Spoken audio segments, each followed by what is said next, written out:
وی چې ته راځې نو ما له جوړه راوړه نو زما څوک نه کوي نو ما وله ټوکې واغوست د زړه په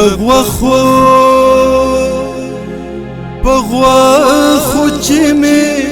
لوی کړل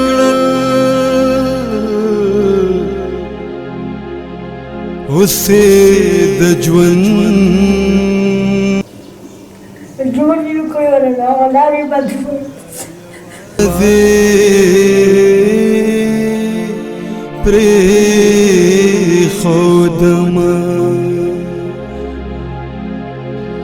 بسم الله الرحمن الرحیم السلام علیکم ورحمۃ اللہ وبرکاتہ ناظرین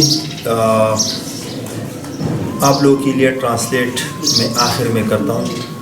کیونکہ میں یہاں پر بنیر میں بہت زیادہ پروگرام کرتا ہوں تو غریبوں کے حوالے سے تو انشاءاللہ جو بھی باتیں ہوگی میں پروگرام کے آخر میں آپ لوگوں کے لیے ٹرانسلیٹ کرتا ہوں تم کو د بنیر بسی ما څنګه تاسو ته پته ده وقتاً بوقتاً زموږ غږ چې کوم دی نو د غریب لپاره وي د هغه روان کور دپاره وي کوم چې بېوسه بېدسه خلک وي زموږ هر هغه چغه هر هغه اواز چې کوم دی نو د غریبانو لپاره وي نن بیا د بنیر په سیمه زما سره یو بوډۍ مور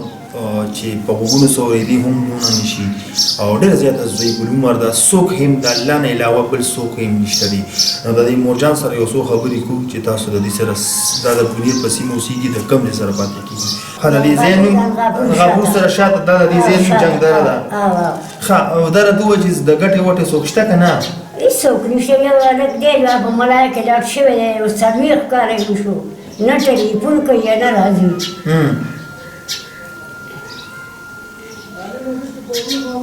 څلوېښت کال د څه وشول دا د هغه ځای نه پاتې کېدو هلته یې واده کړی دی واړه یې دي هلته کې نه راځي نه ټلیفون کوي ستا زوی دی د دې جینۍ هغه خاوند چې دی هم زوی دی خو زیړی دی ناجوړه دی نه ماله څه چلو کي بل ورځ یې راوستی به نو هغه ماله هلته څه چلو کي نه دا کوم چې هلته کې ملایې سره واده کړی دی دا په ملیشیا کې دی دا په ملیشیا کې نو ستاسو تپوس پوښتنه نه کېږي چې زما یو زوی به حرام شه که نه که ټلیفون کوي راباندې حرام وي ختم ونه کومه هر څه ونه کومه ټلیفون هم نه کوي دا ولې د تا دونه په وړوکوالي باندې رالوی کړی دی نو د هغې سیله تا ته دا میلاو شوله چې دې اوستلی دی په ملیشیا کې د ملایې سره واده کړی ته یې هېره کړې هلته کې واده کړی دی یوه لوري ده هغې ځانې سبقونه ویلي ده ډاکټره شوې ده او په ما باندې د 10 روپۍ څه چې د ټلیفون خبرې دي راباندې حرامې خپل زوی دی دا خپل زوی دی د ټولو نه مشر او ستا کور ودانې څه کار کوي ستا ټولو نه مشر کور ودانې خاوند شته زما نشته مړ دی مړ دی خو لکه په د چا په کوټه کې ځي نو په خدای یقین وکړه چې الوز یا کوټې والا باندې مورجانه تاسو خو د بنیر ماشاءالله ډېر پوه او سمجداره خلک دی نو چې بیا په بنیر کې داسې دا بعضې خلک د خپلو میندو خپلو خویندو سره دا چل کوي نو هم به ګیله د چا نه ویما ویم ستا دا زوی چې په بهر ملک کې دی اواز اورې خبرې اورې کتون مورجان چې کوم مدانو په غوږونو لږه درانه دا خبرې اوري نه لږ تکلیف به وي مورجان دا راته ووایه ستا دا زوی چې کوم په بهر ملک دی په ملیشیا کې او دومره ټایم یې وشو وعدې کړی دی او ته هېره کړې نو آیا ستاسو چې د ګاونډیانو ته دا نه دي ویلي چې ستا یو زوی به مور هلته کېده زوی یې مړ دی پلار یې مړ دی او زه هم وایي ګور په غاړه ما حرام شکر راغلی ته کله د یو کره کله د بل کره کله د یو کره کله او ته کوم ځای ته چیر وټې لکه کله د یو کره کله د بل کره ځي یو کره کله د یو کره کله د بل کره هسې دا ماشومان چې خلک لویږي دومره لویږي که نه دا خپل کاکیان چې سړی دومره لویږي خپل یو مور دونه لویږي او هغه کاکي بیا د مور سره داسې رویه کوي بیا د مور سره الټه لاس په ورته اوچتې هغه ورځ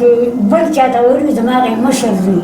وایي چې ته راځې نو ما له جوړه راوړه نو زما څوک نه کوي نو ما وله ټوکې واغوست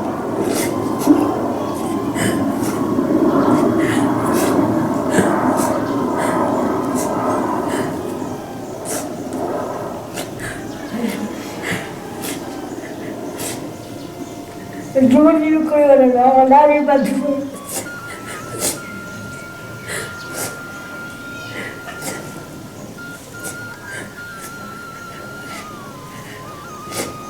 او دغه زوی تا ته چې د ټلیفون هم نه دی کړی حرام دي راغلي کوم کوي راته مورجانو دا زامن خلک د دې دپاره لوي چې بیا به د میندو خیال نه ساتي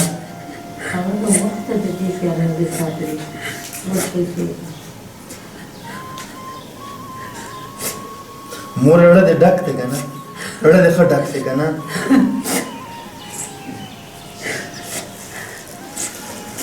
مورې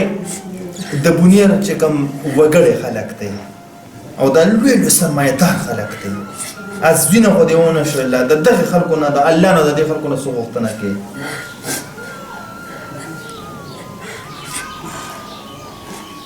کتونکو مور نوره زیاته نشي جوړولی ځکه چې د مور په زړه باندې کم غم او کم درد دی نو هغه تاسو وینئ ځکه چې یو داسې بدبخته اولاد چې هغه خپله مور پرېږدي او هغه په بهر ملک کې پاتې کېږي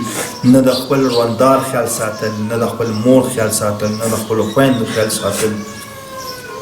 یو مور دا خبر مونږ بار بار کوو چې یو مور پلار لس زامن ساتلی شي خو دغه لس زامن یو مور پلار نشي ساتلی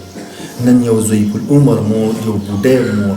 چې هغه په زړه باندې هغه خپل نن چې د خپل زړه څه خیري وي نو هغه یې په دې سترګو باندې تاسو ته راویسته زه د بونیر د نامتوانو ته وایم زه د بونیر هغه وګړو خلکو ته وایم چې کم تنقیدونه کوي زه د بونیر هغه بعضې نامتو سوشل میډیا ته وایم چې تاسو هم کور په کور وګرځئ که نه د داسې ضعیفانانو د داسې بوډېګانو دغه حال احوالوالې په دې سکرینې کې دی خلکو ته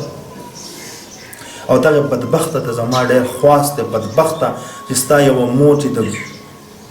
مرګ او ژوند د الله په لاس کې دي چې ته مخکې کېږي که دا مخکې کېږي خو بیا هم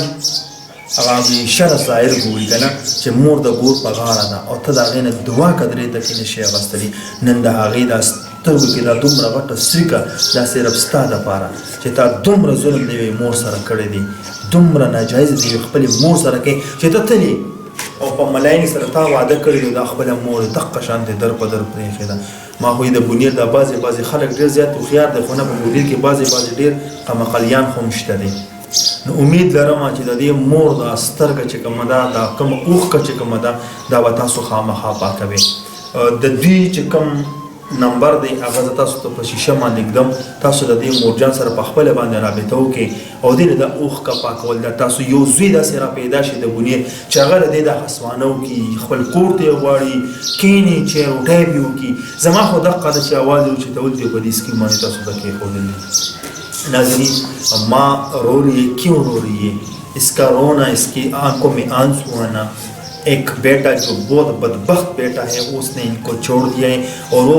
मलेशिया में जाकर उसने किसी लड़की से शादी की है और अपनी माँ को छोड़ दिए ये ज़ईफ़ उम्र है कभी एक के घर जाती है खाना खाती है कभी दूसरे के घर कभी एक से भीख मांगती है कभी दूसरे से भीख मांगती है इसी तरह अपना ज़िंदगी गुजर कर ज़िंदगी गुजार रही तो मैं आप लोगों से रिक्वेस्ट करना चाहता हूँ कि रमज़ान शरीफ लॉकडाउन और ये जो इमरान साहब कहते हैं कि 12,000 रुपये एहसास प्रोग्राम का ये तो ऐसे गरीब लोगों को बिल्कुल नहीं मिल रहे वो जो मिल रहे नाम और नामूस के लिए मिल रहे हैं तो इंशाल्लाह उम्मीद रखता हूँ कि ये बात आप लोग को समझ आई होगी और ऐसे ज़ईफ़ उम्र लोगों के साथ आप लोग कुछ ना कुछ डोनेट ज़रूर करें तो अब तक के लिए इतना ही अगले प्रोग्राम के लिए मुझे दीजिए इजाज़त अल्लाह हाफ़िज़।